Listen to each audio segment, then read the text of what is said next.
Well, because you've actually talked about the lack of health insurance in professional wrestling. Well, I think it's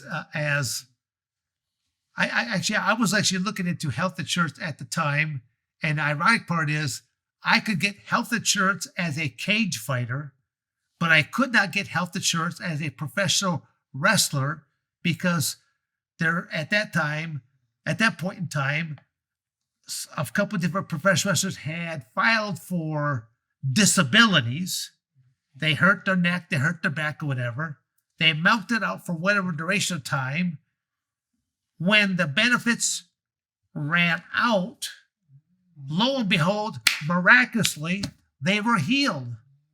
They came back out of their so-called sabbatical retirement and were back into doing things. So I'll just say that there have been some professional wrestlers that kind of ruined that for others that probably truly could use those type of benefits.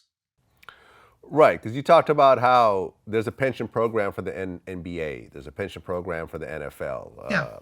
Most professional sports have pension programs, Right. but not MMA. Correct. Yeah. Why do you think that is? Or professional wrestling for that matter, right? No. There's no type of real retirement whatsoever. Yeah. I just think that, well, again, I'll look at professional wrestling kind of always differently than what I will when it comes to like mixed martial arts or no holds barred. The ownership right there should be some type of athletes type of fund, that is put into place. But they're labeled independent contractors. Yeah, that's the hard part. That's how professional wrestling gets around it because you're still an independent contractor as well. So I don't even know if it's even worth even trying to discuss it right now. But should there be something in place for these various MMA guys? Yeah, there should be something in place, especially for the guys that they pay the ultimate price. They pay it with, their body and that out there, because it shaves off of years of quality of life and that to you. Yeah, you got a really small window of opportunity as an athlete, and then as a professional athlete, it's even smaller, and then as a MMA athlete, it's really tiny. I mean, it's worse than being an NFL lineman. An NFL lineman, the average is 3-4 years, maybe, and a lot of guys don't even make it that long in the fight game, shit. You'll see where somebody's going to make their pro debut or their amateur debut, and they close the cage door, and the guy starts running, No. Yeah. I remember, Tony Dungy said that, in professional sports, you don't have a career, you have an opportunity. Yeah, and that's at probably any point, a good way of you putting could it. lose that opportunity at any, whether it's practice, a professional game, whatever. One bad hit, one bad injury, and that's it. It's over. Yeah. And you need a plan B. And I remember, Michael Jai White. He's a regular on my show, the actor, but he also trains with a lot of MMA guys. He just trained with John Bones Jones and everything else like that. And when I talked to him, I said, "How come you never became an MMA fighter?" And he said, "Well, to be honest, you hear about." The Tito Ortizes and the big MMA guys, the John Bones Joneses. But as a whole, most MMA fighters are broke. They make very little. And, a few of the superstars make a lot of money, but not compared to what like the professional boxers, of the same caliber make. Because you've actually said you've made way more money doing professional wrestling than doing MMA. Correct. Well, again, you got to look at the sport as where is boxing? Boxing's been around a lot longer than what mixed martial arts has. But again, when you look at the pay-per-views, the numbers don't lie. The numbers are there to where the athletes could be paid more. When I was first involved in the Ultimate Fighting Championship, there wasn't the notoriety that it has today.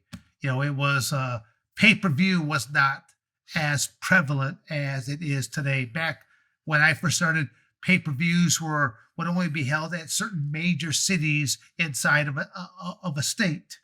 So now you can have a pay-per-view that shows up on your cell phone.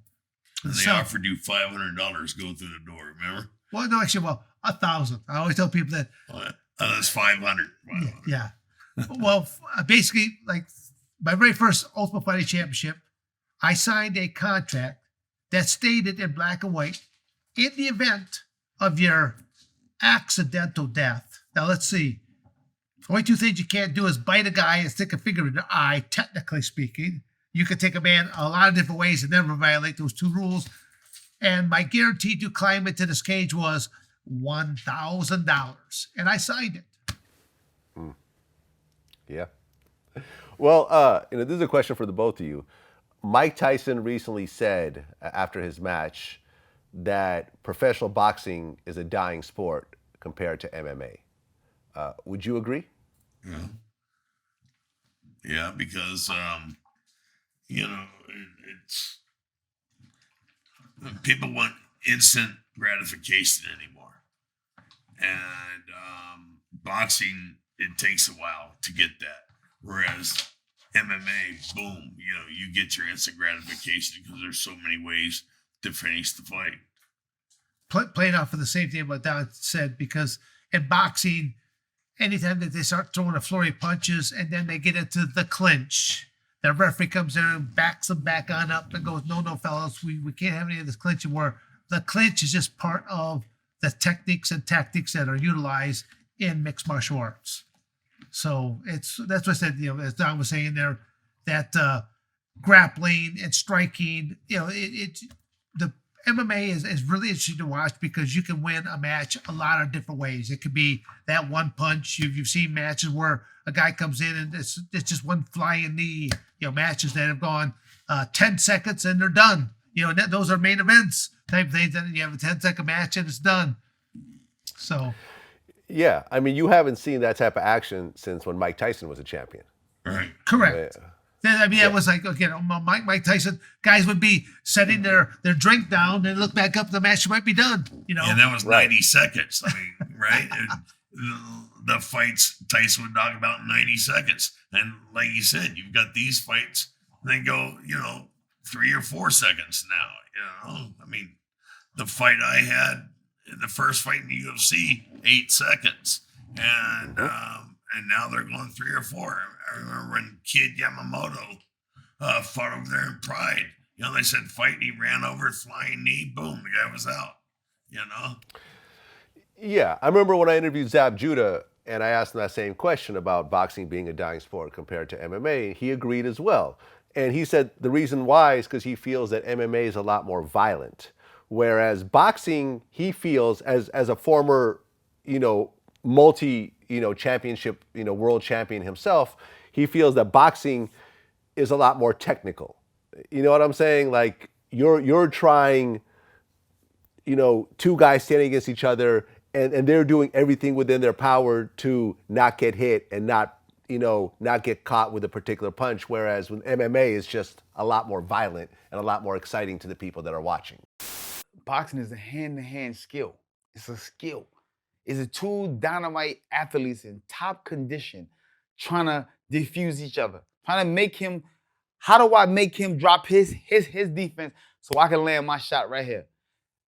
The wrestling thing is, if I get into you and I get my hand on your throat, I could choke you the fuck out. It's over. You know what I'm saying? Like, it's nothing you can do. If I get my hand on your throat, you could be the strongest, best guy, but if I get you in a vulnerable thing, you're gonna tap out. And boxing, I got a chance to, you know what I'm saying? I mean, like, you know what I'm saying? It's different. It's different. It's a whole different skill level. Boxing is a skill. MMA is a barbaric hoax. Do I like it? I love it. Am I a fan of MMA? I'm a fan of MMA. No, that's for somebody who doesn't understand what the fuck he's watching. To sit there and say something like that, that's a stupid ass comment. I don't even know who the hell you're talking about, but he's a dumbass. I kind of thought that Don would be a little passionate about that. The reply, I thought I kept looking for him. Stupid comment. I'll just jump in. There's a whole lot more activity. The violent aspect, I don't think you look at it violent, but there's just a lot more skill sets that you could bring. Boxing is just boxing. You're limited on that ability. I mean, when Don came along, Don actually had a boxing background. He actually, and with his wrestling background, he was a much more complete type of athlete. You know, again, especially when you look at the early on when it was first started to migrate from no holds barred to that mixed martial artist. Dow probably was the more complete athlete at the time that he was there. He had a boxing background, and with that wrestling background, that's a great combination to have had. And I sucked as a boxer because I wasn't violent enough. You know, how's that for a fucking answer? You know, but I also had judo, you know. But the thing is, you have a lot more tools to use in MMA. Whereas boxing, you stand there in front of the other guy and you punch him in the face. You know, that's the job, either the front of the body or the front of the face, you know? You know, one of the things that they talk about boxing these days, and you could really relate, you know, let me know if you could relate this into the MMA world as well, is that the reason why you don't have these kind of superstar boxers anymore is that you have these fighters that ultimately got replaced by these athletes. You see what I'm saying? Where you had these guys that originally were just brawlers that would get in the ring like a Tyson and would want to kill you. That was, you know, Tyson even said, I remember we talked about it in our interview, how he said that he wanted to punch one of his opponent's nose bone into his brain, which would be a faster way to finish the fight. Whereas with this new breed of boxers, you have just these phenomenal athletes who are muscular, they're fast, they're big, but they don't have that killer instinct that some of the older boxers used to have. Would you agree? And do you see that in the MMA world? Does it really go down to the technical skill, or does the viciousness play a bigger role?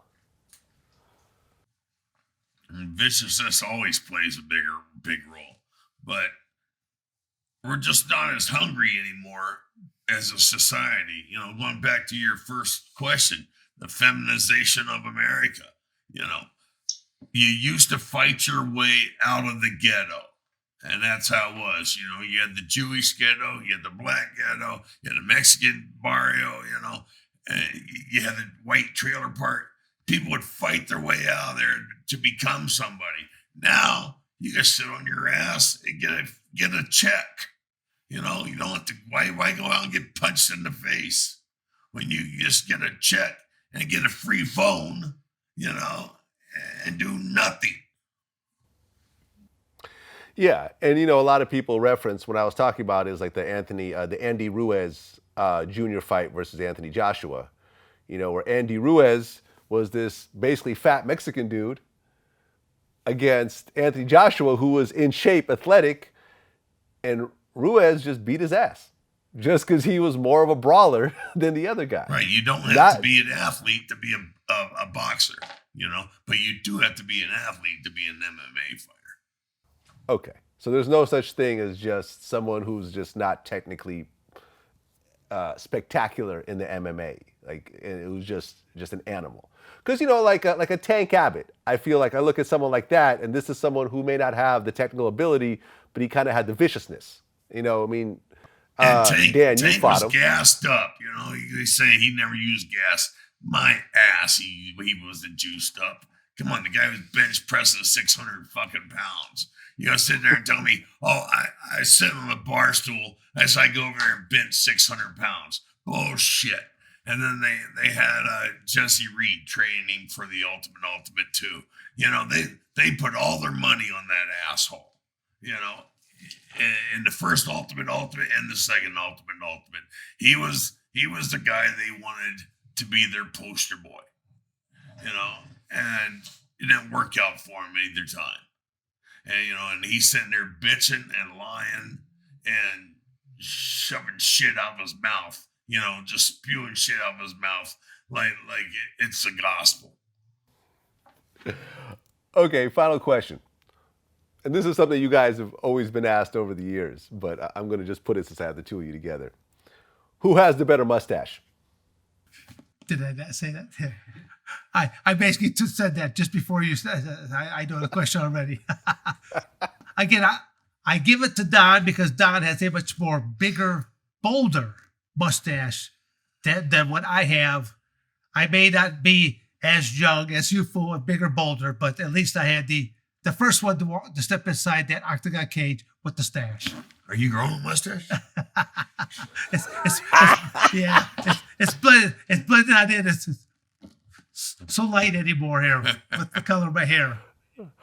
Right. And you guys have rocked the mustache, even though the mustache wasn't always the thing to wear over the years. You guys have still kept it. Well, it's kind of funny, because in November, aka Movember, were beards, mustaches, the deer hunting season, people no shave November. It's kind of funny. Don and I probably have had more articles written about our mustaches than what probably some guy have ever written about their careers. So it's kind of funny, but There you go. Well, Dan Severn, Don Frye, always a pleasure. Well, especially again with you, Don, but definitely an honor to sit down with the both of you, two legends in the ring,